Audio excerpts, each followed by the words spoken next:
بسم الله الرحمن الرحيم. وعن أبي سعيد الخدري رضي الله تعالى عنه أن النبي صلى الله عليه وسلم قال: الأرض كلها مسجد إلا المقبرة والحمام. په دې باب کې احادیث ذکر کېدل په باره د شرطونو د لمانځه کې. مخکې په ابتدا کې موږ شرطونه د لمانځه اته ذکر کړي وو په طریقې د اجمال سره. دلته به د هر یو شرط لپاره حدیث راوړي او موږ به ان شاء الله اشاره کوو چې په دې حدیث کې پلانکی شرط اشاره ده یا پلانکی شرط ثابت شو. لکه مخکې احادیث تیر شوله چې په باره د چا کې وو، د ستر العورت کې وو، هغه هم شرط و لپاره د لمانځه. نو دارنګه نن حدیث راوړي د بل شرط په باره کې. ابي سعید الخدري رضی الله تعالی عنہ روایت ده ان النبي چې نبی علیہ السلام قال فرمایلی دي: الارض كلها مسجد، زمکه ټوله د مسجد ده، الا المقبره والحمام، سوا د مقبره او د حمام نه. مخکې یو حدیث تیر شوی و چې رسول الله صلی الله علیه وسلم فرمایلی و: جعلت لي الارض مسجدا وطهورا، زما د پاره زمکه ګرځولې شوې د مسجد او پاکوالی. نو دا حدیث هم په دې باندې دلیل دی چې زمکه ټوله مسجد ده، یعنی هر ځای کې انسان کولی شي چې وخت د لمانځه ور باندې راشي لمونځ وکړي، په خلاف د چا؟ په خلاف د مخکینیو امتونو باندې چې هغوی بغیر د خپل مسجد نه بل ځای کې عبادت نشوی کولی. او رسول الله صلی الله علیه وسلم خصوصیت دا شو: اعطیت خمسا قبل خمسین، حدیث په دلیل دی. دا د نبی علیه الصلاة والسلام خصوصیت دی چې ټوله ځمکه ورته مسجد ګرځولی شوې ده، هر ځای کې لمونځ کولی شي. که په یو انسان باندې د لمانځه وخت راشي او دا یې په یوه صحرا کې روان وي هلته هم کولی شي. یو انسان باندې وخت د لمانځه راشي پټي کې دی، دهقان دی، نو ملته د پولې په سر باندې ودرېږي پټي کې هم کولی شي. یو انسان دغسې مسجد کې دی، یو انسان بل ځای کې دی، ټولو ځایونو کې لمونځ کولی شي. نو هر کله چې دا عموم دی نو اوس استثناء ذکر کیوي. استثناء دا ده چې الا المقبره ته په مقبره کې نه کیږي.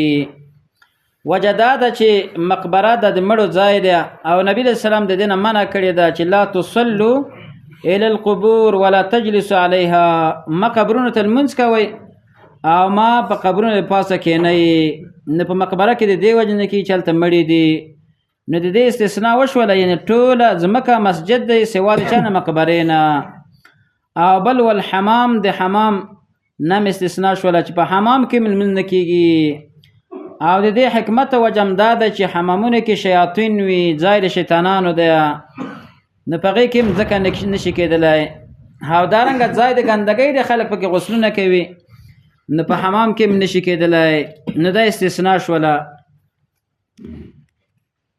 بل حدیث راوړي: وعن ابن عمر رضی الله تعالی عنهما ان النبي صلی الله علیه وسلم نهى ان يصلى في 7 مواطن. وی نبی اسلام منع کړی دا چې لمونځ وکړی شي په 7 ځایونو کې، په 7 ځایونو کې. لیکن دا حدیث څه دی؟ ضعیف دی. کله چې حدیث ضعیف شي بعض مسائل بیا نه ثابتېږي، او د بعض مسائل ثابتېږي د وجې نه چې نور احادیثو کې په صحیح احادیثو کې راغلی دي. یو المزبلتو، په ډیران باندې لمونځ نه کېږي، جنګلي کې لمونځ نه کېږي، ځکه ټول ګندګي ده، ګند ځای دی. والمجزرتو، او په کشترګاه د وښانو کې په هغې کې لمونځ نه کېږي. والمقبره، او دارنګه په مقبره کې په قبرستان کې نه کېږي. وقارعة الطریق، او په یوه پراخه لاره کې، الطریق الواسعه، قارعة الطریق هغې ته ویلی شي چې لویه لاره ده، پراخه لاره ده، یا عامه لاره ده، په هغې کې لمونځ نشي کېدلی. والحمام، په حمام کې. ومعاطن الابل، او پنډغالې د وښانو کې. وفوق ظهر بیت الله، او د پاسه د بیت الله هم لمونځ نشي کېدلی. دا حدیث ضعیف دی، لیکن بعضې جملې صحیح دي، یعنې معنا یې صحیح ده. د بعضو جملو وجه دا ده چې په صحیح احادیثو کې هغه راغلي دي. د دې خونه به المزبله یو ډیران دی، ډیران ورته وایي پښتو کې، او فارسی کې ورته جنگلی وي، په جنگلی کې نشي کېدلی. دا صحیح ده، معنا یې صحیح ده. وجه دا ده چې د ځای د ګندګۍ دی، ګندګي پکې پرته ده. والمجزره او بل بچا کې نه کوشترګا کې پغې ځایونه کې ځکه نشي کېدلی چې هغه ګنده ځایونه دي. اگر چې وینه پاکه ده خو ځایونه ده انسان جامع او لباسونه پغې سره ګنده کېږي. او مقبره مخکې تیر شول، مقبره او قبرستان کې نشي کېدلی. قاریات الطریق او حمام مخکې تیر شول. او معاتن الابل پندغالي د وخانو کې نشي کېدلی. مخکې یو حدیث تیر شوی و چې کله انسان د وخ غوښه وخوري او داسې به کوي او داسې ماتېږي. وجه دا جده کې شیطانی صفات دي، او انسان چې کله وخوري نو بغې کې حرکات شیطانی پیدا کېږي. نو دارنګه په دې ځای کې ځکه نشي کېدلی چې دا وخان چې دي دا شیطانی حرکات کوي، انسان مانځه ته نه پرېږدي، خشوع خرابېږي. نو په هغې کې هم ځکه نشي کېدلی. و فوق ظهر بیت الله دا صحیح نه ده. وجه دا ده چې فوق ظهر بیت الله کېدلی شي. نو د بعضې په صحیح احادیث کې شته دي. نو دې نه معلومه شوله چې په حمام کې نشي کېدلی. دارنګه معاتن الابل او په صحیح حدیث کې دې هغه راغلی استثنا راغلی ده. ان نصلي فی مرابض الغنم بل حدیث کې راځي رسول الله نه پوښتنه وشوله چې موږ د پنډغالي د چا کې د میږه وضو کې ګډو وضو کې کولی شو؟ رسول الله فرمایل چې او کولی شي. بیا وفرمایل چې موږ د وخانو پنډغالي کې کولی شو؟ رسول الله چې نه مه یې کوئ. نو د دې وجې نه معاتن الابل دا په بل صحیح روایت کې ثابت دی چې بل ځایونه کې سړی لمونځ نشي کولی، په دې کې مه کوئ. دارنګه بل حدیث راوړي وعن ابي مرصد الغنوي رضي الله تعالى عنه قال فرمای سمعت رسول الله صلی الله علیه وسلم ما اوریدل دی نبی علیہ السلام نه یقول چې ویلی لا تصلوا الى القبور، تاسو لمونځ مه کوئ قبرونو ته. مخکې خبره ذکر کړه چې لا تصلوا الى القبور، قبرونو ته به لمونځ نه کوئ. حکمت په دې کې دا دی چې دا تعظیم د غیر الله پکې راتللی شي. ولا تجلسوا علیها، او تاسو مه کښېنئ په هغې باندې. ادب بیان شولو. ادب دا دی چې کله سړی قبرستان ته لاړ شي نو په قبرستان کې باید انسان د قبرونو د پاسه ونه ګرځېږي. دا ګناه کبیره ده. صحیح حدیث د مسلم هم دا دی او دا نور حدیث د ابو داود هم په دې کې شته دي. رسول الله د دې نه منع کړې ده ان یجسس القبر ان یقعد علیه. په حدیث کې داسې راځي چې کېناستل وکړئ چې په قبر د پاس. ولا تجلسوا د دې نه په صحیح حدیث کې منع راغلی او دا حدیث هم صحیح دی. نور حدیث هم داسې پکې شته دي. په قبرونو د پاسه ګرځېدل، دارنګه کېناستل او دارنګه تکیه لګول قبرونو ته دا ټول ناروا دي. او دارنګه قبر ته لمونځ کول دا هم ناروا دي چې دا به هم سړی نه کوي. بل حدیث راوړي وعن ابي سعيد الخدري رضي الله تعالى عنه قال فرمای قال رسول الله فرمایلی دي اذا جاء احدكم المسجد، کله چې یو کس راشي ستاسو نه المسجد مسجد ته فلینظر ودې ګوري فإن رأى في نعلیه، که چېرته ولید په خپلو څپلو کې اذن ګندګي ولیدله او قدرن یا داسې نور بد شی نه ولیدل چې هغه د انسان نفرت ترېنه کېږي فلیمسحه، هغه دې پاک کړي ولیصلي فیهما، په هغې کې دې لمونځ وکړي. دا حدیث هم مشتمل دی په بعضو مسایلو سره. یوه مسله دا ثابته شوله چې کله په بوټ کې په څپلۍ کې ګندګي وي د هغې پاکوالی به څه سره راځي؟ د هغې پاکوالی په مښلو سره راځي چې په ځمکه باندې بوټ یا څپلۍ دا وسولولی شي، په دې سره پاکیږي. دا مسله ثابته شوله. بله مسله دا ثابته شوله چې په هغه کې په څپلیو کې بوټانو کې لمونځ کول دا ثابت شوله.